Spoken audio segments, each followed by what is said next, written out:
সর্বমুখে আবার বলি, যত প্রচার করবেন প্রসার তত আমাদের নির্বাচনী বৈতরণী পার হওয়া সহজ হবে।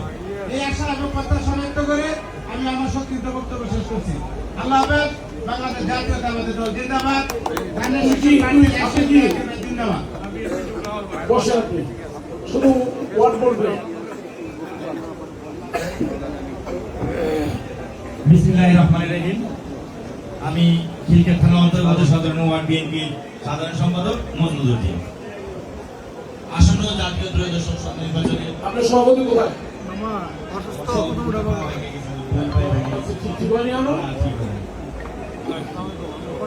জাতীয় নির্বাচনে আমাদের বিএনপির মনোনীত প্রার্থী, খালেদ শীষে মনোনীত প্রার্থী, বেগম খালেদা জিয়ার মনোনীত প্রার্থী, তারুণ্যের অহংকার জনাব তারেক রহমান মনোনীত প্রার্থী, এসএস জাহাঙ্গীর ভাইকে আমাদের এই 18 আসনের মনোনীত করায় আমি, আমার দল এবং 17 নং ওয়ার্ড বিএনপির পক্ষ থেকে সকলকে জানাই শুভেচ্ছা ও অভিনন্দন।